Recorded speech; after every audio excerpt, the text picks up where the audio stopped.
Good morning and welcome to Face the Nation. I'm John Dickerson. The Republican tax plan is in the home stretch. The final package will be voted on Tuesday in the House and then moves to the Senate. At this point, it looks like Republicans have enough votes to pass it. The $1.5 trillion tax cut plan roughly doubles the standard deduction for both individuals and married couples. It cuts individual tax rates. The top income bracket drops from 39.6% to 37%. The corporate tax rate decreases too. It goes from 35% to 21%. The bill eliminates the Obamacare mandate, with individuals no longer required to purchase health care. It could result in 13 million more people becoming uninsured. The child tax credit is doubled to $2,000.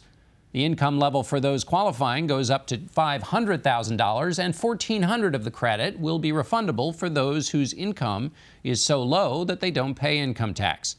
The mortgage interest deduction is capped at $750,000, and the deduction for state and local taxes is shrunk to $10,000.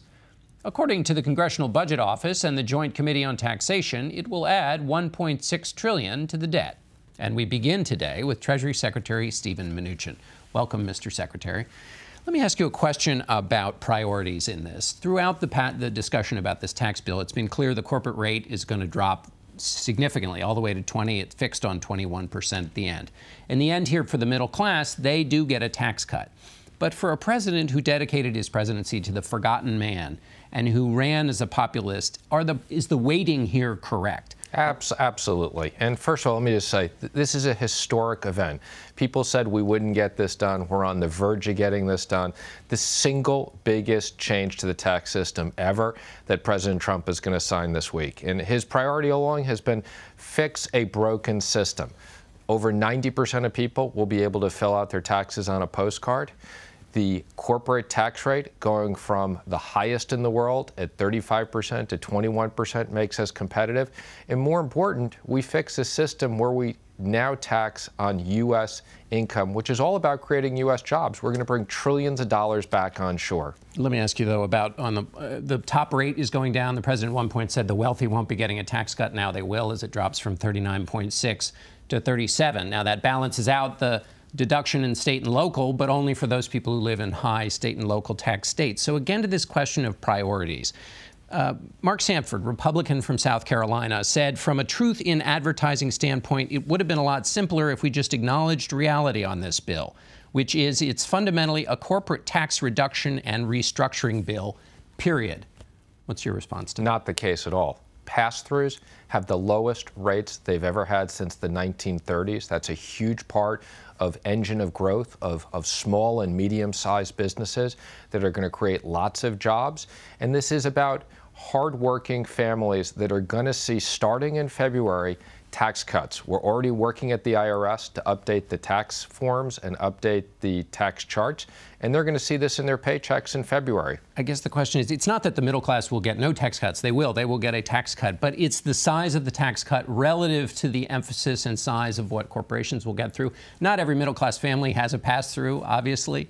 Tom Cole, Republican from Oklahoma, told John Harwood of CNBC this: it just seems wrong when he was talking about the lack of tax cuts, say, help with payroll taxes, or the fact that the carried interest loophole remains. He said it just seems wrong. We'd be better off if there were more populist victories in there. The president ran as a populist. The argument is there's just not as much as there could be for the middle class in this. It's not that they get nothing, but that the emphasis is skewed. I think that's just not correct. And people are going to see this in their paychecks. This is about the middle class. This is about working families. This is about child tax credits that are going up significantly.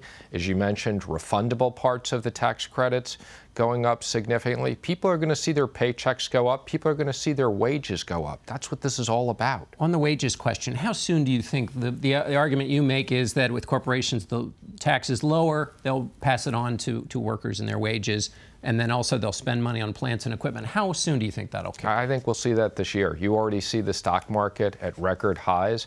You see people's 401ks up substantially. But that's not wages. No, I'm just saying, you already see companies in anticipation in the market. So you're going to see trillions of dollars come back, and I think you're going to see this year wages going up. Because Kevin Hassett, who is the chairman of the Council of Economic Advisors, said on this question of when businesses are going to pass this on to the middle class. He said if you go to the optimistic side of the literature, it could take 3 to 5 years.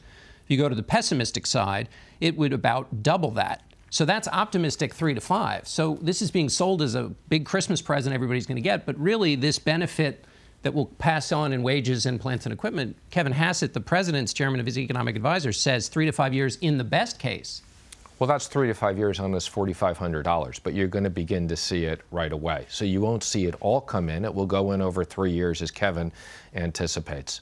But for something that's being sold to people as wages are going to go up, happy days are here again, happy days, even in the best case scenario, and obviously there's a lot of debate about whether this will even turn out the way you've argued, even in a best case, we're talking 3 to 5 years for broad shared middle class prosperity as a result of the theory this is based on. Not the case at all. You're going to see happy days starting in February where hardworking families see that they have more money. That's something that's absolutely critical. You're going to see cuts anywhere from $2,000 to $4,000 for medium families with 2 kids.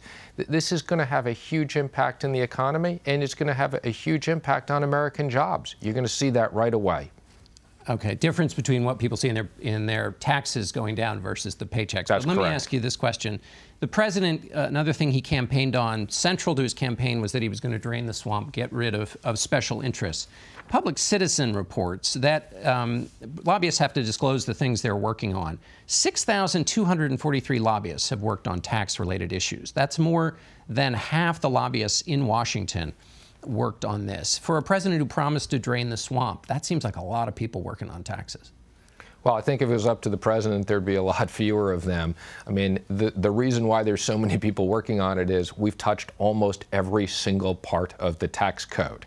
So have the lobbyists been defeated in this case? Absolutely. And if you look at the massive changes to this, we fixed a broken tax system. That's what this is all about. Tom Cole talks about the carried interest loophole. That was something the president said. That loophole let hedge fund managers get away with murder.